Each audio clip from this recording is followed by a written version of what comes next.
You're listening to the AfterBuzz TV network, now the largest new media platform on the web, and your number one source for after-show entertainment. Very good, Dean Johnson.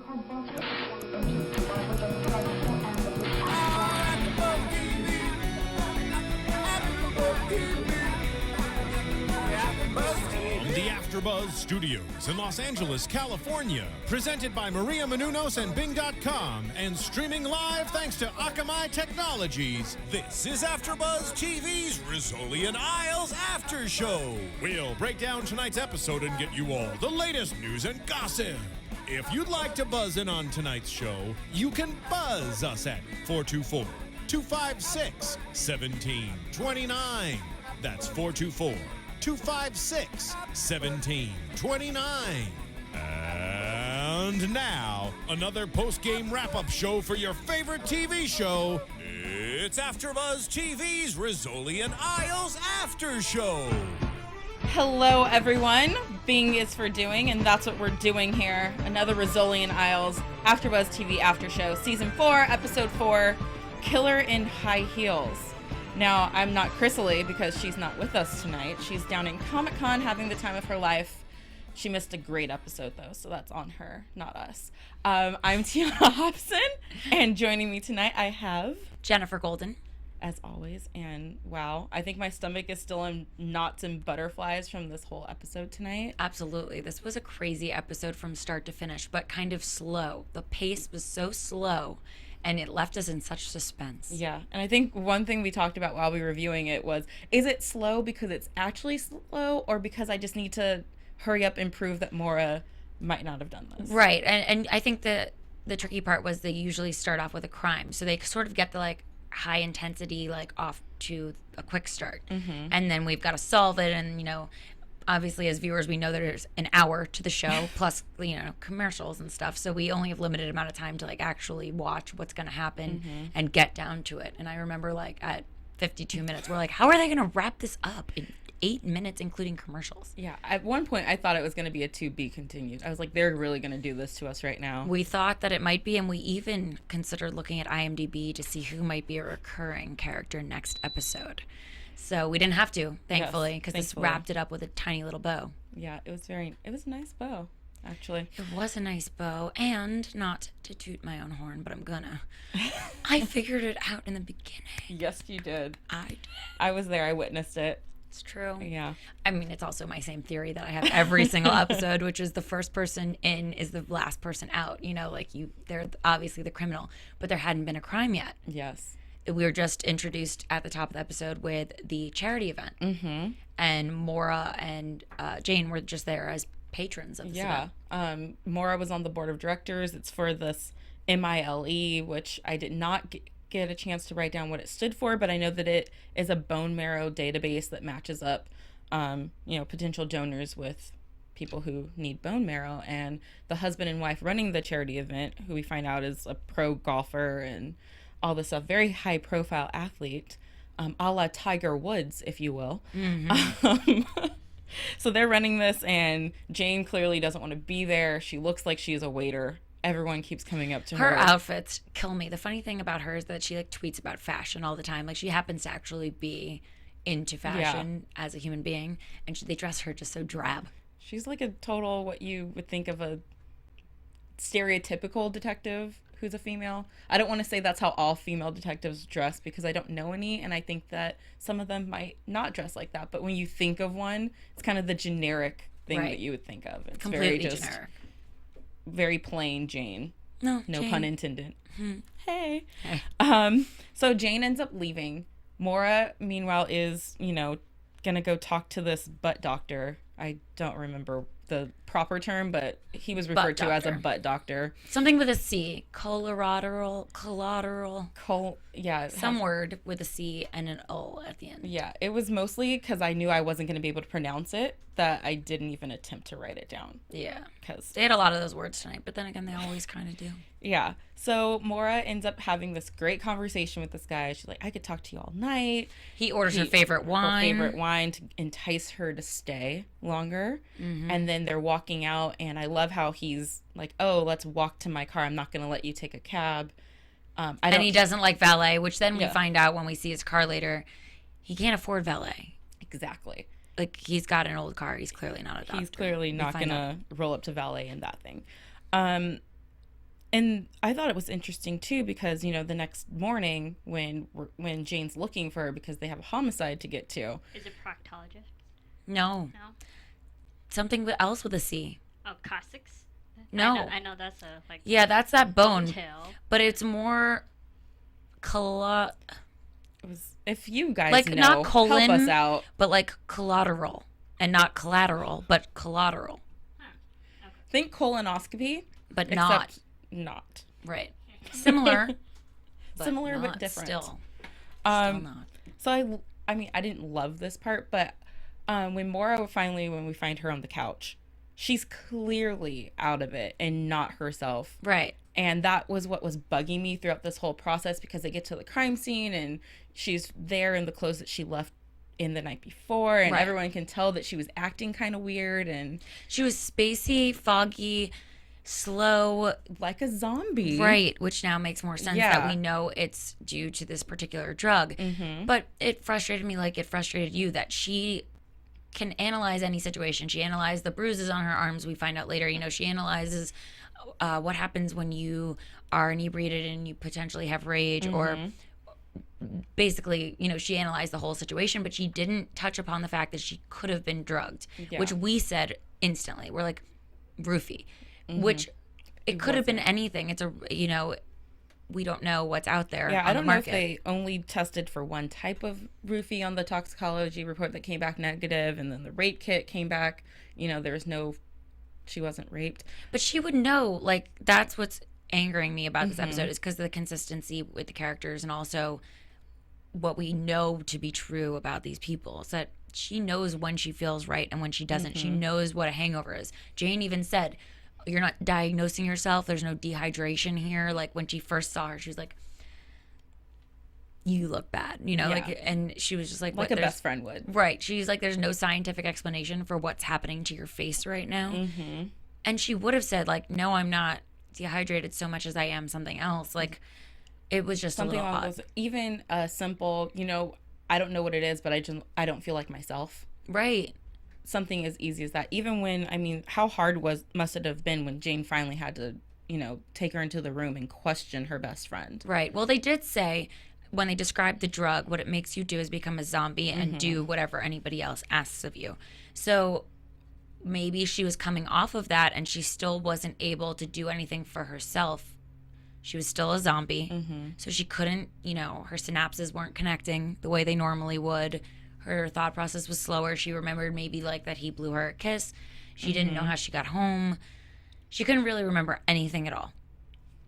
Which is very not good to Right. happen to you when you're sitting in the interview room at the police station, basically telling them everything except for, yes, I did it. You're giving them the bruises, analyzing right, like everything. why somebody would have those bruises is because you would throw a punch. Yeah, and at some point I wanted her to say, hey, get me a lawyer, because she is kind of a Yeah. cop and you know the deal, and just everything with, you know, your best friend questioning you, the first words out of my mouth would have been like, lawyer. Yeah, I do respect though that she was very like professional about the whole thing. She's like, you guys just go about your business as usual. Treat this like any case. Do your job. I may have done this. Yeah. And the fact that she questioned herself, I think, is a testament to, you know, that she knows she's spawn of Patty, let's say, and that she has had rage in the past, or she doesn't clearly trust herself. So it's reasonable that she thought she might have done it. But like, wouldn't you think a hangover or wine?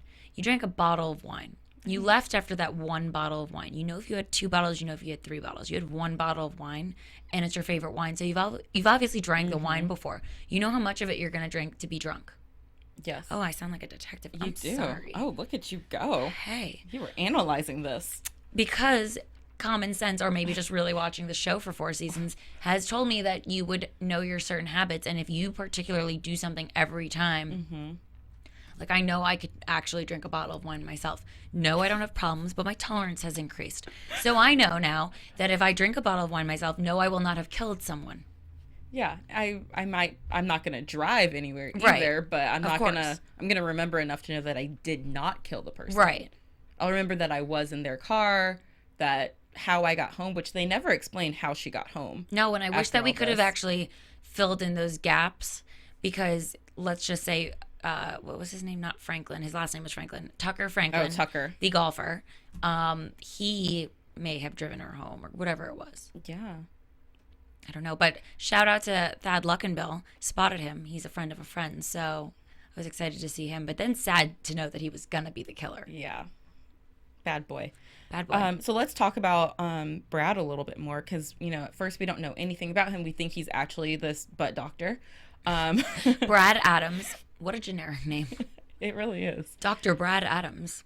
No, No. not believable. Well, and so Maura, so gullible because Tucker introduced them, believed that he was in fact a doctor. Why would she not believe that when they're at a medical Introduced charity? as Right. Dr. So-and-so, and this is what By he the does. foundation's, owners, CEO people. So Of course, she's going to be very trusting and think that he's a Absolutely. legit guy. I mean, how many dates does the girl really get to go out on, and how many good connections does she feel with people, because and she he is studied up. He yeah. studied up on what he needed he to knew talk his about. stuff. But turns out he's not such a great guy. Not only is he not a doctor, he also is a drug seller. Salesman. Yeah, I'm trying to think of how to say that fancy. He sells drugs. Right.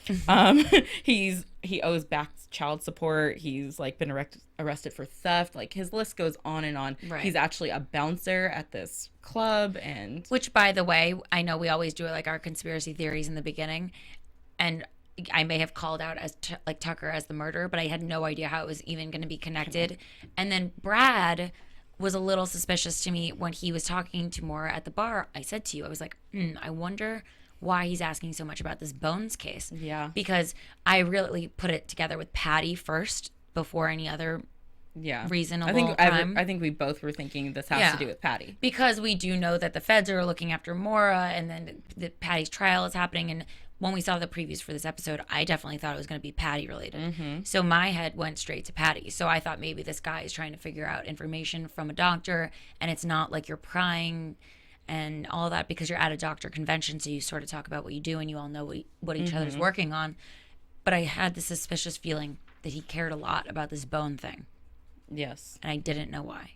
But he seemed very suspicious. He seemed very suspicious. When they left together, we felt uncomfortable. Yes. And especially if his car is not at the valet, ladies, walk away. Don't walk around the corner with strangers who you just met. To be fair, I went to dinner last night with somebody. We did not valet, but I was with him upon leaving the car. You knew him when you got People there. have fears of valet because valet people don't always care about your vehicle. That's true. And sometimes I've heard that they copy your keys and can get into your house. Yep, love that. That's always fun. Yeah. Happened to a friend. God. Anyways, that's off topic. So then throughout the That's scary. Yeah, the course of this interview, Angela remembers, because they say that the puncture to the throat was caused from an elbow, and she remembers that her and Maura have been doing self-defense classes, and she has a video of Maura showing her how to literally kill someone with the punch of an elbow. And she takes this video to Kavanaugh. Yes, which I really love that she did that. When we found out later, it was because she wanted to protect Jane from hindering this case, because she would have been put in a moral position to decide friend or cop. Do I hide the evidence that exists to help Maura, or do I present it because I am a cop first? Yeah. Which, there was a lot of moments for Jane tonight where I was like, wait a minute, is she talking to Maura right now as cop or friend? Because, there's that scene when Maura's in her office packing up stuff and Jane's talking to her. And I'm like, Maura, stop talking. This is a cop. You could be implicating yourself, without even realizing it, or, you just never know. I know that they're best friends and that Jane clearly never believed that she was guilty. But at the same time, you kind of need to be careful about what you're saying, because Kavanaugh even got mad at Jane for having that conversation, because you just don't want it to look like you're showing favoritism to anyone. No, but I also gotta hand it to Maura for being so honest and wanting to really get all the information out there, even though it might implicate her. Yes. That is a good person right there. She is a great person. So after the video shows up and the toxicology comes back and it's negative, and they find her hair in the car and his skin under her nails, Jane has to arrest her best friend. Which was so awkward and weird because she was playing with a turtle. Creepy looking turtle. Whoa. I mean, I don't remember that turtle. Let's not do close-ups of turtles' faces because it's scary. No, and also to have like, she's almost like a creepy cat lady. She's at home with her turtle. Like now I'm like, maybe you do kill people. Weirdo. Why are you playing with a turtle? So turtle equal killer. If you have a pet turtle, I know some people with turtles and they might be. So sorry. So they had to go get her. Yeah, they had to go get her. Maura in jail. By the way, I almost shed a tear.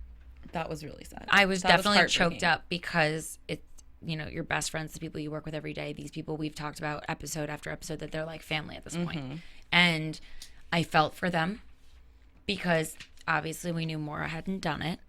Yes. And they had to go do that because that's their job. And I just got really upset. And at the end of the day, though, I think that if anyone had to arrest me, I would want it to be my best friend. Right, because you're not going to be thrown in the back of a car or treated like some cretin, like, monster.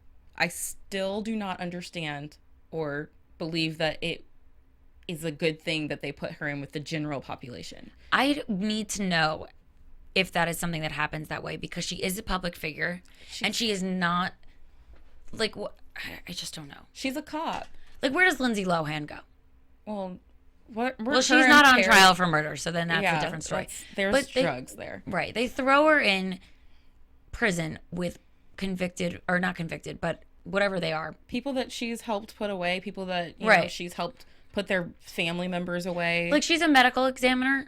For that to be the case, you have to have, like, murders or, you know, crime that involves medical nature. Yeah. So these people that are in jail and that know who she is clearly have done something wrong, or their family members have, and have a lot of animosity toward her. She testified at their trials. Right. Of course they know who she is. She's Maura, and everyone knows that she's Patty Doyle's daughter too. Right. Which that didn't seem to matter to Miss Gomez because she still decked her right in the face. Upon like minute 1 of entering jail, of course she has something scientific to say, which is not going to help you because you are now a know-it-all and better than them. So they are going to hit you regardless. But then you're also related to Patty Doyle, and you have a target on your head. Yep. So Mary Pat, the officer, comes in to save Maura, gets her off of her, and kind of, you know, Patty Doyle senses with gods. How is that even okay? That's not. If you're a cop who's helping out Patty Doyle from the inside, right, are you really gonna let the chief medical examiner, and then even later on, you know, when they were Skyping with Jane, they can hear everything, they know that you're helping her do this stuff? Because Patty is protecting her, what was it? Her brother. Her brother. On the inside over there. Right. I don't know. I don't, we talk so much about things that you can do legally and can't do. Like, Jane cannot remove evidence from the trial. I mean, not from the trial, but from this case. Like, deleting the video of Maura doing self-defense and saying you can kill somebody instantly like this. She can't do that, but she can know that there is a corrupt cop on the inside. Exactly. How did somebody tell me? Somebody help us out. But when she brought up Patty's name, at this point, I was still thinking, like, oh, yes, this has something to do with Patty. Like, someone's after Patty, and so they're setting up his daughter, and he knows about it, so he's like, hey, make sure my daughter knows that I'm looking out for her. Right. That wasn't the case. No, he's looking out for her. After last week, he said, I would kill for you guys, but I will not plead guilty for you guys. Yeah. Right? There's just been, not to be the logic police, but somebody might have to be it, but there have been some weird issues with the storylines and the details of these stories. But maybe we should just be watching as happy little viewers and not dissecting, but that's what we're here to do, guys. That's what we do here at AfterBuzz. And what else we do, and we need your support doing, go to iTunes and check out our podcast. Give us 5 stars, leave a comment, tell a friend, tell 2 friends or 3. Let us know what we're doing, what you like, what you don't like. just give us some feedback, guys. And you can go to our new website, AfterBuzzTV.com, and it's so brand spanking new. Marissa worked her butt off on it. She's back there. And you can leave comments right there. You can see all the other YouTube comments that are on there. And Normally, we're actually like looking at the chat roll and everything while we're here, but our techno, Rizzoli. Yeah, Rizzoli's not here, so we're failing to live up to her standards. While you're also on the internet, since you're checking out our website, why don't you go ahead and download Serial Buddies? Go ahead and buy that baby. Hilarious movie. You know, help us help you. Oh, sorry, my phone just went off, and that Are we scared getting me. tweets? No. Well, next time. Next time. But Serial Buddies, make sure you check it out. It's hilarious. It's got Beth Bears, Artie Lang, Christopher Lloyd. Who doesn't love him? Yeah, Maria Menounos, our goddess here at AfterBuzz, and help us keep the lights on in this place and support us, because we don't ask you guys to do much, and it's not that much. So help us out. Thanks. So Gomez makes it back into the prison cell with Maura somehow. I don't know. After 2 chits, which I still don't know what those are. Marissa, do you know what a chit is? No, but I'll look it up. Great. Thanks. That was prison lingo. That was secretly my passive aggressive way to get you to do that. So she's getting like escorted out and blows Maura a kiss. And Maura had said earlier, maybe he blew me a kiss, and she doesn't remember. This triggers her memory. And so she tells Jane that she needs to have another toxicology report done for scopolamine. Yes. Which is also known as like the devil's drug. The devil's breath. The devil's breath, that's what it was. Which, again, I think that I might be watching a lot of these episodes or something, and it's sinking in. But I said to you at some point that the kiss, right when she mentioned that he blew me a kiss, because I was like, who cares? Yeah. And Jane even said something, and I feel like other people might have been thinking the same thing at the time. Not along the lines of like anthrax or something like that, but there are drugs that you blow in like to somebody's face. You inhale it. Right. And that, to me, I was like, I don't know what it would be called. I have no idea. I sort of let it go. But I knew that blowing a kiss would be super weird, especially if they got in a car together. If you were saying goodbye to somebody, fine. But if you're going to get in a car with somebody, you're not blowing them a kiss. You would actually kiss them. That's what I was thinking too. Who blows a kiss? Kiss Right. the girl already. Right. It's like Ariel. Kiss the girl. Disney reference. There should always be one, I think. I'm okay with that. Let's make that a thing. So then, this triggers everything to start really moving, because now they know that she was, acting like a zombie, so she would be doing anything he says. They figure out that he clearly came to the office building because her card was swiped at 2:04 a.m. So they're trying to figure out what he could have been after. They check everywhere and everything's accounted for, except then they realize that there's the body room. The bones room. The bones room. Which makes so much sense because they were talking about the bones case. And that's what her big thing was, that she was working on the bones. The bones. So then we get in there and we find out that the bones from the Stonehaven Mall site, which she was talking about, are missing. We're able to identify the body as this model, Sophia, through her Skype conversation and Maura being forced to make guesses and jump to conclusions without, knowing all the details. She's so funny. See, they were really consistent there with her character because she doesn't like to make guesses, and you have to sort of like give her a range, and you have to sort of trick her into Giving you information. Right. And they did that, and so then they got information, which is so crazy to see how she could do that. And I'm fascinated by her knowledge. Yeah, even, because even though it's on the computer screen and they're using the video camera, how does that bone that she spotted out of all the pieces that were laying on the table, the 8mm little bone, she's like, wait, what's that? Describe it. Oh, that's the clavicle. Oh, she was pregnant. And right. Even the skull that they showed, to say that skull came from that picture of that girl, and then they also somehow tied it back to like her height, her weight, her age, her descent, that she was either South American or she was African. So they pick this Brazilian girl. That is just so mind-blowing. There's like, what, a zillion bones in the body? I'm clearly making up numbers. There's a finite number of bones in the body. But to memorize all of them, know exactly which one that it is and what it has to do with, and that it's a pregnancy thing. Yeah. So Crazy. she's so smart and clearly too smart to get caught if she was going to commit a crime. Right. You know, there's that too. So they figure out that the killer must be the father of this baby. They have to run the DNA through CODIS to find out what it was. Jane goes back and, you know, looks at the body because Dr. Popov, who's supposed to be coming to be the medical examiner while she's Also gone. a weird storyline. Where was he coming from? Antarctica? Vladimir Popov. Who is always drunk. Always drunk, bringing his vodka, since his last name is a brand of vodka that I drank in college because I was cheap. Tastes like lighter fluid. It's horrible. Well, Don't do he's it. like the cheaper version of Maura. Yes, exactly. But why did it take him so much longer to get there than Maura to solve this crime? From jail. She solved it from jail. Right. And he didn't show up ever, but everyone keeps making references to him. Like, we don't have time to wait Weird. for him to get here. So they didn't. And then Jane figures out that the bruises on Sophia's neck were, there's 3 of them. So that means it was from a fist, not necessarily an elbow. And then they get a hit on CODIS saying that Tucker Franklin is the father.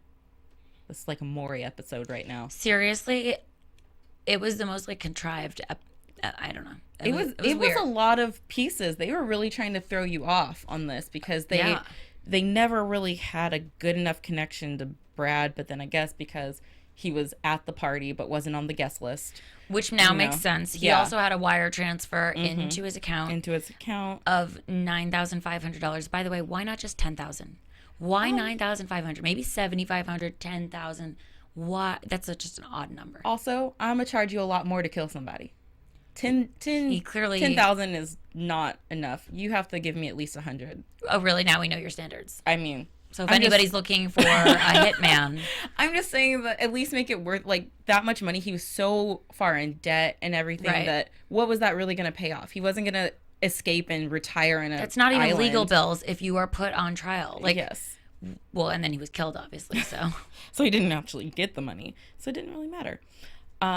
But, you know, then they put the connection together. You know, Tucker introduced Maura to Brad. They find the surveillance video of Sophia entering the club where Brad works. And yeah, he was known as hooking up celebrities with drugs and women. And so clearly he had hooked Sophia and Tucker up. Tucker found out that she was pregnant and was like, oh no, can't have that. So he killed Sophia. He killed Sophia. Left her in the buried her in the mall. I guess he buried her there because they were gonna build. So you think, Oh, so there was like you know, cement they'll and never stuff. find Right. they'll never find the bones because They're gonna building on build top over. of it. But I guess he didn't dig deep enough. Always dig a deep grave, guys. Can't have a shallow grave. Gotta dig deep. Go more From than our own hitman. Yes, exactly.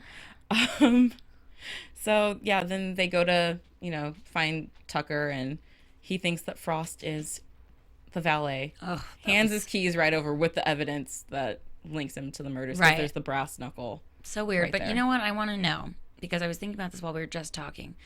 So Brad takes Maura to the Bones lab.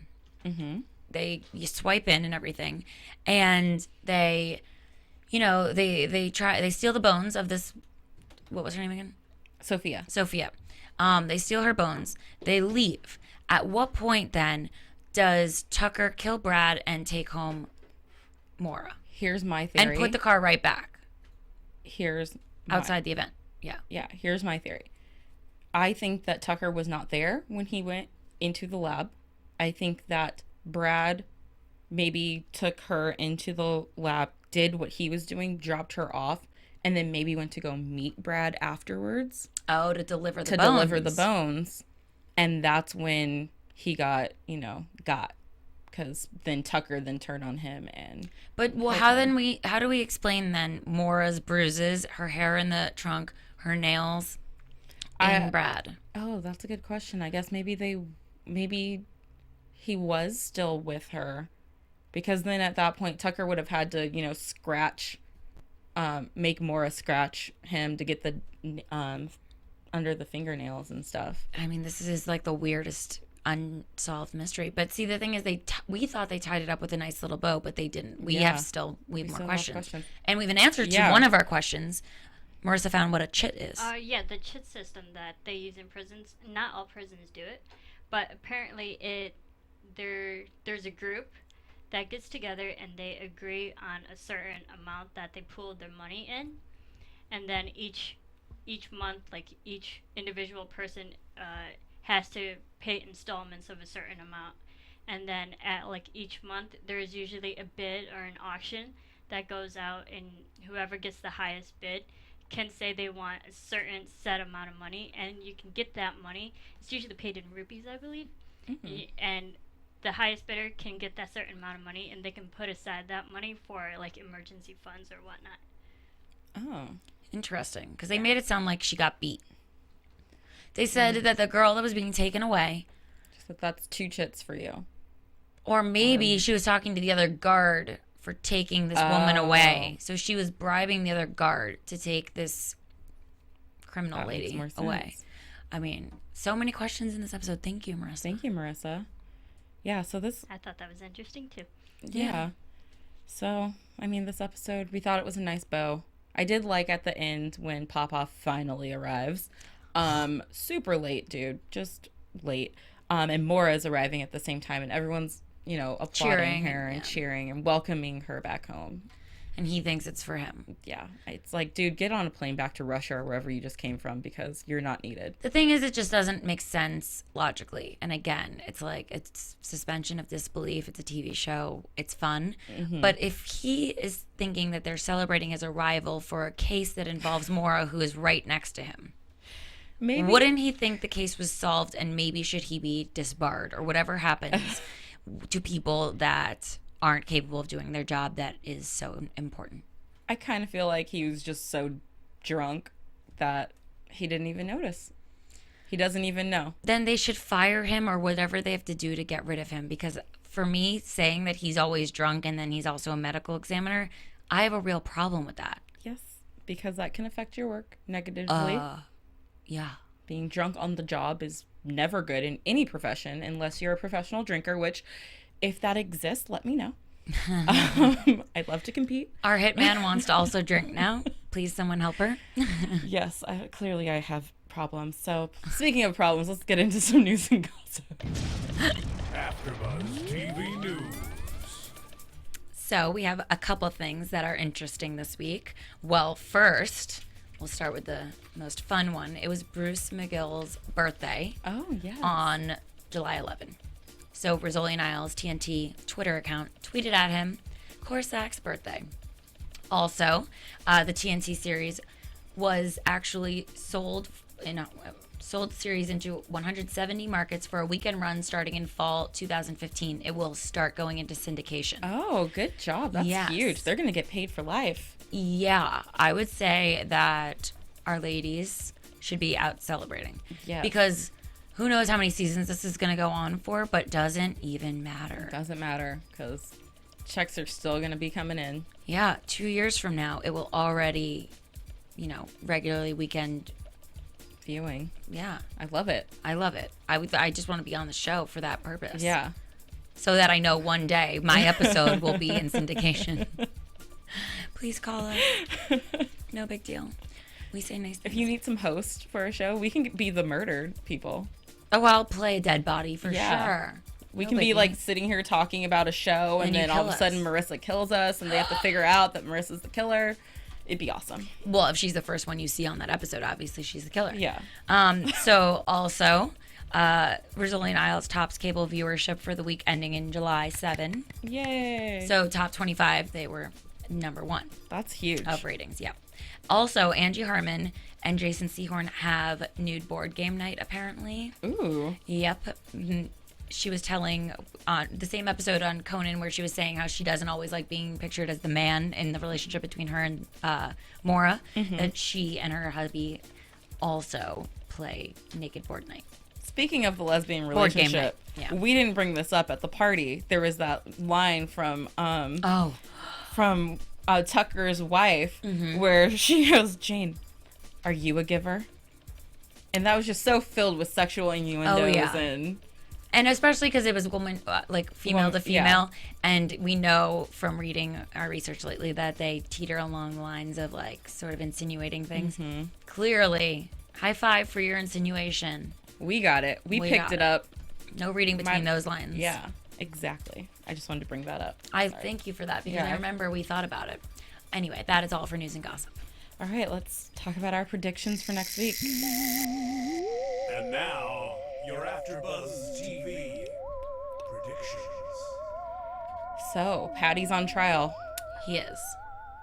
He's back after being gone for like 3 episodes or something like that. And like a whole season. Yeah. I, to be fair, don't have any real predictions other than the fact that there's going to be a crime and there's going to be Patty on trial. And that I would assume at some point we see Hope and Kaylin. Yeah. That's her name again, right? Yeah. In an episode, I would say. Yeah. Tommy probably will reappear. Because whatever happened to that baby? Yeah, where's the baby? How are Tommy and the baby mama doing? Can't remember her name right now. Lydia. How are Tommy and Lydia doing? Last time we saw them, And they were TJ. going for a walk. Did they come back from the walk? I don't think so. I think they left and Did they leave the baby? Who's taking care of the baby? I don't know. Yeah, I don't really have any real predictions either. It's kind of hard to predict because, you know, we go from this episode of Maura being in jail and dealing with all that drama to shifting focus to Patty. So it's like, are there going to be any repercussions for Maura? You know, I know she, you know, her name was cleared, but still, you know, once your name is out there in the newspapers like that, people jump to conclusions. You're guilty until proven innocent nowadays instead of innocent until proven guilty. Yeah. So well, I want to aside see if from there's some repercussions for that, maybe. We'll see. Yeah. So if you guys want to keep the conversation going, let us know what you think, what you thought of the episodes. Where can they find you, Miss Jen? You can find me at Jen the Jew on Twitter and Instagram, or Jenifer Golden on Facebook, or my website, jenifergolden.com. All those fanciness. You can find me on Twitter at TweetT22 or on Instagram at Tiona Hobson. So until next week, guys, we will talk to you later. From Bing.com, executive producers Maria Menounos, Kevin Undergaro, Phil Svitek, and the entire AfterBuzz TV staff, we would like to thank you for listening to the AfterBuzz TV network. To watch or listen to other after shows and post comments or questions, be sure to visit AfterBuzzTV.com. I'm Sir Richard Wentworth, and this has been a presentation of AfterBuzz TV. Buzz you later. The views expressed herein are those of the hosts only and do not necessarily reflect the views of AfterBuzz TV or its owners or principals.